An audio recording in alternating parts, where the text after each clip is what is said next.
pasta cake, baker's man. Bake me a cake as fast as you can. Do you remember the rest of it? Roll it, pan Oh, that's nice. See, that's what it's all about. Young'uns, growing up, circle of life. Know what I mean? And how do you see your role? I guess a bit like Santa, or, the stork, bringing the babies into the world. Yeah? Yep. Right. Roger that. Showtime.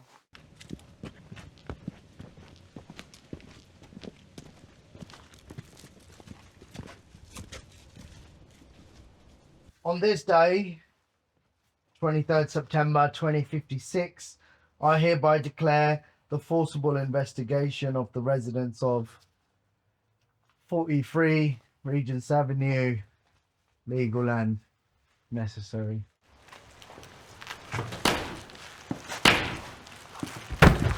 Let's go. Police! Police! Come on the wall. Downstairs, clear!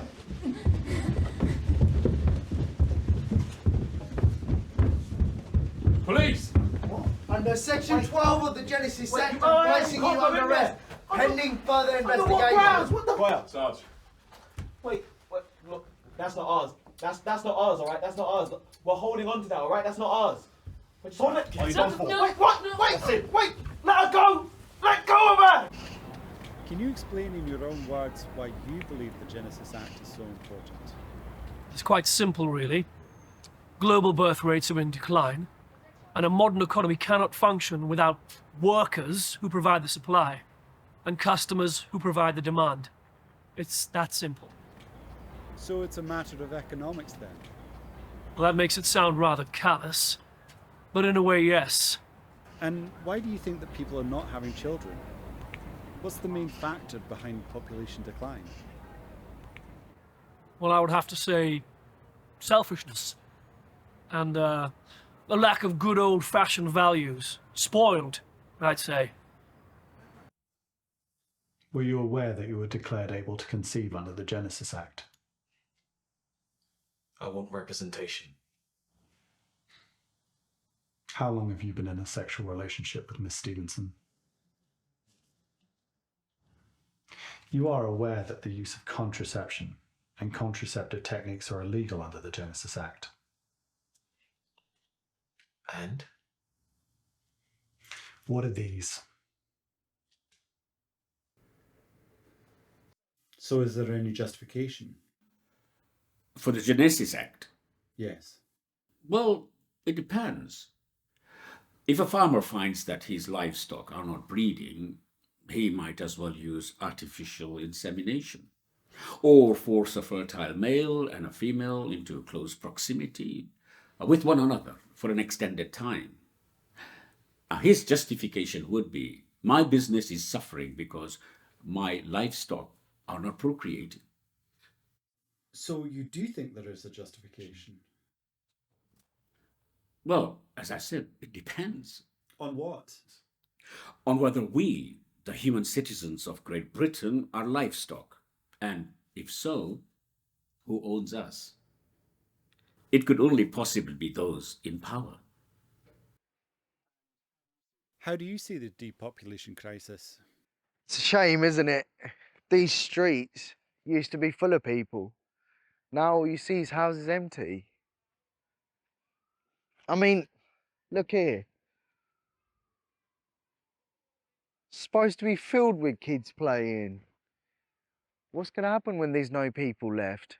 Where will we be? I mean, back in my dad's old day, we used to have a saying, one born every minute. Guess you can't say that now, can you? And what do you attribute the population decline to?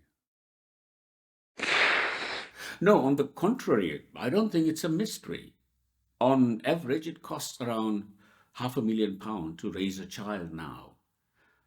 The job security is gone. Automation and artificial intelligence has decimated the household income. And 2 in 3 working adults never make more than the poverty wages. The top 1% of the population now own 99.6% of the world's wealth.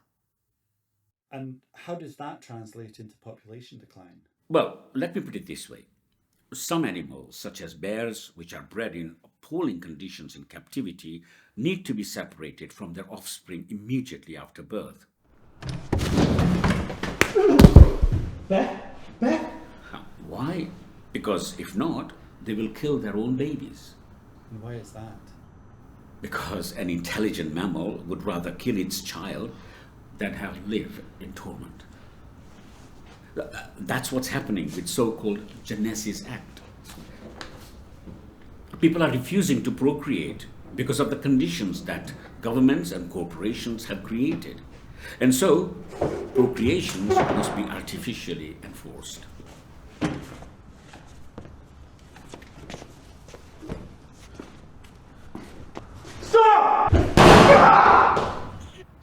Well, of course, people would have more opportunities if they spent more.